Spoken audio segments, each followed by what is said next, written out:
Nghaernarfon yn gryndo ar Ben yn dyfynu barddoniaeth Cymru fyna mor hiawdl. Oedd e'n atgoffa fi, a gweld yn siarad, oedd e'n atgoffa fi o eiriau Sean Kent. Gobeithio a ddaw y ddwy. Yn Saesneg, my hope is what is to come. Mae dyfodol ein plaid a'n gwlad yn llywyrchus iawn gyda phobl fel Ben Lake yn dod trwy'r rengwaith.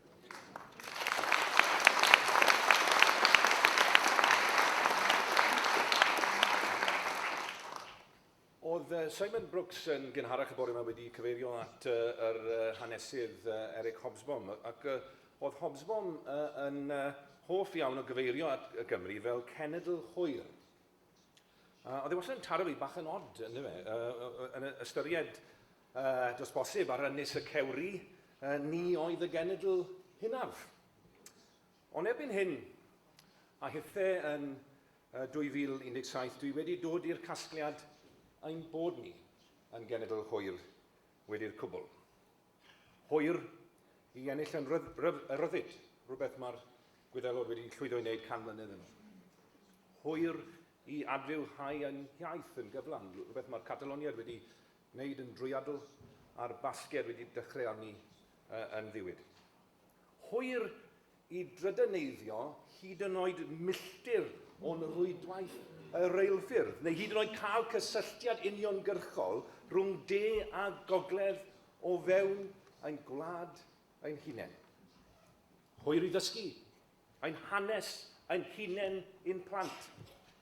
Mae'r hwyrdra yma i'w weld ym mhob math o lefydd yn cael ei fynegu ym mhob math o ffyrdd. Fe chwaraewyd y gêm criced cyntaf yng Nghymru yma yn 1783.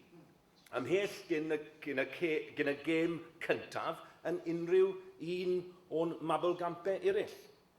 Ond 234 o flynyddoedd yn ddiweddarach, does dim gennym tîm criced genedlaethol. A hynny oherwydd bod clwb Morgannwg neu o leia Boes y Blazers sydd yn eistedd ar ei bwrdd yn ofni y collant y fraint o gynnal ambell i gêm prawf i Loegr bob yn ail flwyddyn.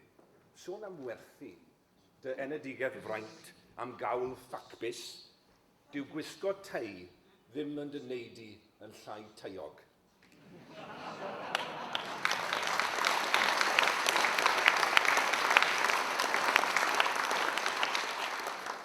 I ni'n genedl hwyr a'n dadle am friwsion Lloegr tra bod bara yn hunain yn pydru. Nawr yn y genedl hwyr hon, mae yna rhywbeth arall i ni'n aros yn eiddgar amdani. Sef i'r blaid hon ar ôl 92 o flynyddoedd cael y cyfle i arwain yn genedlaethol fel i ni'n neud mor dda fan hyn yn lleol.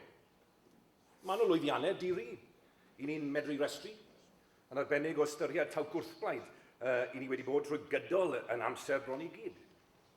Boed cyfiawnder i chwarelwyr yma yn y 70au, creu Senedd Genedlaethol yn y 90au, a'r Senedd hynny yn ei thro yn gynharach yn y 10awd hon yn creu mesur iaith, yn rhoi hawliau cyfartal i siaradwyr Cymraeg siarad eu iaith eu hunain yn eu gwlad eu hunain am y tro cyntaf ers dros 600 mlynedd. Hawliau mae llafur nawr am ddiddymu. Ond nid mwyn arfarnu methiannau eraill, boed toried di-gywilydd neu lafur di-ddychymig neu di-asgwn cefn y creuwyd y blaid hon. Ond i arwain yn gwlad yn hunain i lwyddiant a ffyniant a hyder. A dyna'r her, dyna'r nod, dyna'r wobr mae rhaid i ni droi ati nawr. This was meant to be the decade of delivery. Remember that? It's turned into the decade of drift. But, you know, instead of wallowing in a trough of Celtic despair somewhere, it's time to turn our eyes now to the coming decade. This should be for us a decade of decision, of who and what we want to be as a people and a nation. Around the world, we're seeing a raging battle between old and new nationalisms, between old worlds, old elites and old empires, and new nations struggling to be born. 2 weeks ago, I had the enormous privilege to be on Catalan soil when the voice of an entire nation rung out like the peal of a bell in the schoolyards, the length and breadth of the land in which people gathered at dawn to vote their way to freedom. As I arrived and as I left polling station after polling station as an international observer, the crowds gathering outside patiently to vote, forming human chains to block the Guardia Civil, began to part like the Red Sea. And the murmur went round, Visitants International. And I was clapped in and out as elderly men and women on walking sticks and in wheelchairs, dark memories of days past thickening in their tears, mouthed these simple words, "Thank you, Wales." And on that point, I did something probably an international election observer probably shouldn't do, because I broke down to cry myself. It's Wales, Catalonia, that thanks you. Your struggle.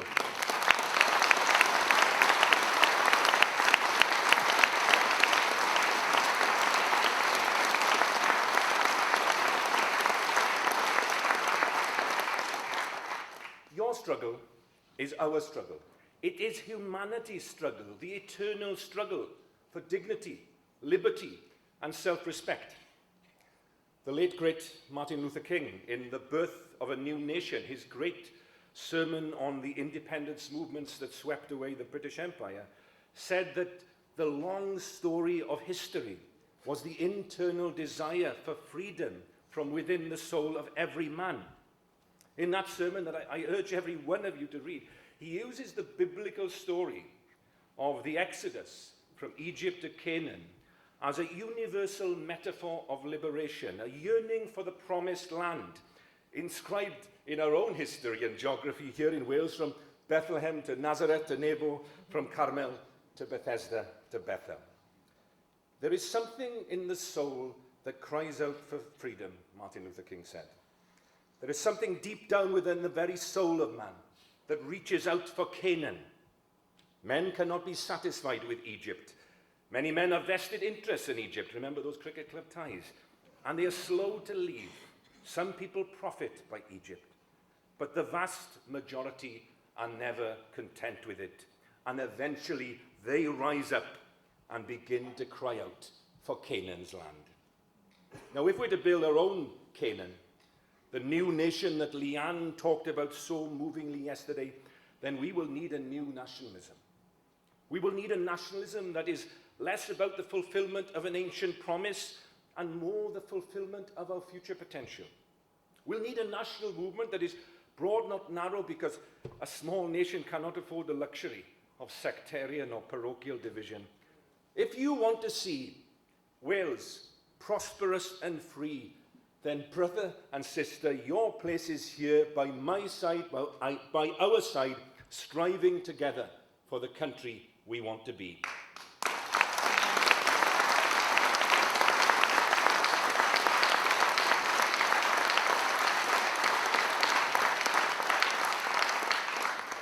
And we need a new nationalism that has the self-belief to win.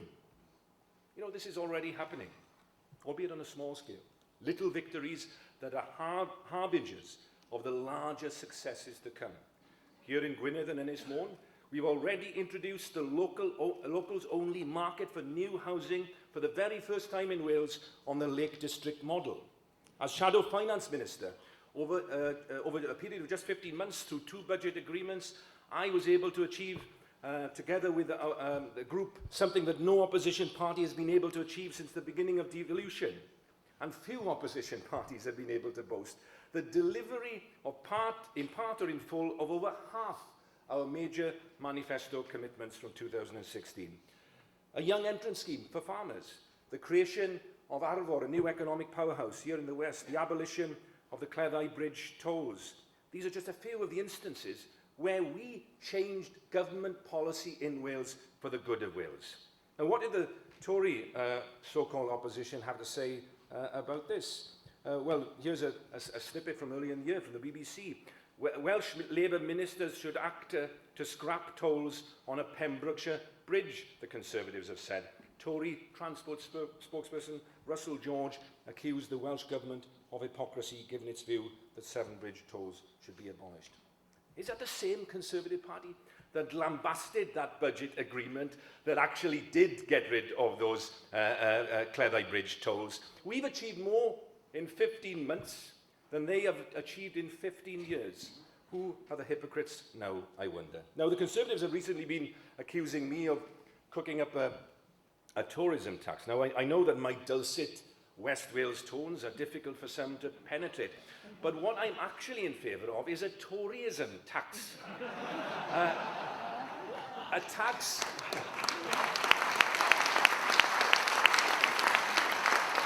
Yes, that's a tax that we finally can all get behind. A tax on Tory politicians who will be issued with a fine every time they lie and break a promise, whether it's electrification or tidal lagoons or tariff-free trade or £350 million a week extra for the NHS.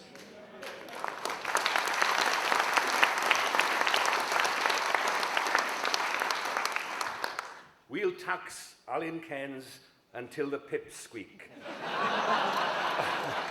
And boy, do those pips squeak. We've achieved so much in opposition, more than we could have dreamed possible.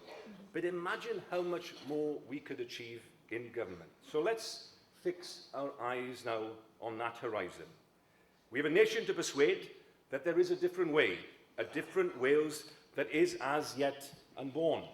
And that's why we'll soon be launching a new think tank for the party and the country we want to create, Nova Cambria. We've chosen that name not just because it speaks to the new Wales we want to see, but it reminds us that it's us here now upon which that responsibility falls.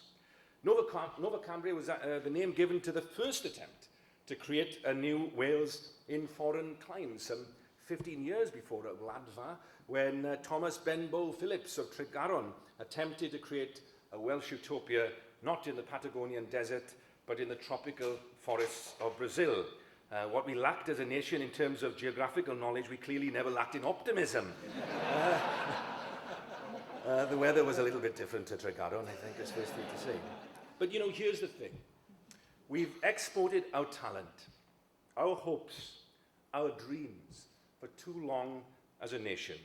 It's time to turn them into reality here at home.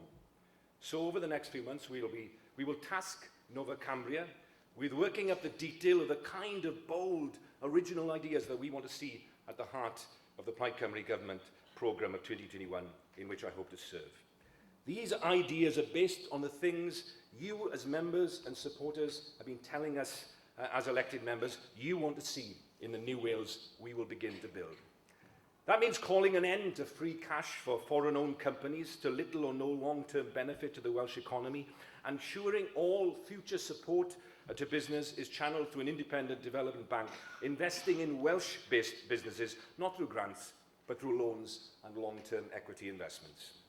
We will abolish business rates and replace them with a system of taxation that is fairer, doesn't penalise the high street or punish capital investment. In return for this commitment to help our Indigenous businesses, we'll also be asking business to work with us for the good of Wales. We'll create a regional network of business and enterprise councils, business-led organisations based on the model of continental chambers of commerce, independent of government, but business deciding what business needs to thrive and prosper in every part of Wales. We will introduce a guaranteed youth basic income for all young people between the ages of 18 to 24, so that young people can study in higher or further education, or start a business, or spend a year volunteering in a true national citizen service. And for those out of work, we'll guarantee a job, so that our young people can give back to our country, but so that we can also give to them the foundations they need for their future, which is our future too. We'll use our guarantee to the youth of our country to attract back the almost half of our undergraduates that leave our country every year, many of them never to return. You are our future, and we want to make your future here.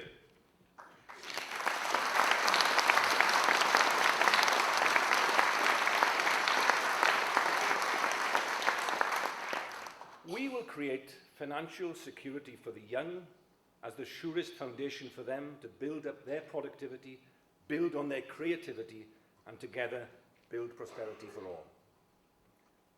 I'm fed up of being a late nation, so we'll become the first to do this in the world. We'll turn this nation from laggard to leader. One by one, we'll take those league tables that have us languishing at the bottom, and we'll turn the world upside down and our wheels the right side up. We'll do it by the power of our belief. We'll do it with the steely determination of a people on the path to freedom. We'll do it with the hopes of generations to come as a guiding light in front of us, and the voices of generations past ringing in our ears. Ymlaen, ma Canaan. We're on our way, off to Canaan land. It's been a mighty long time, but we're on our way. It's a mighty hard climb, but we're on our way. We're on our way. Glory, hallelujah. We are on our way.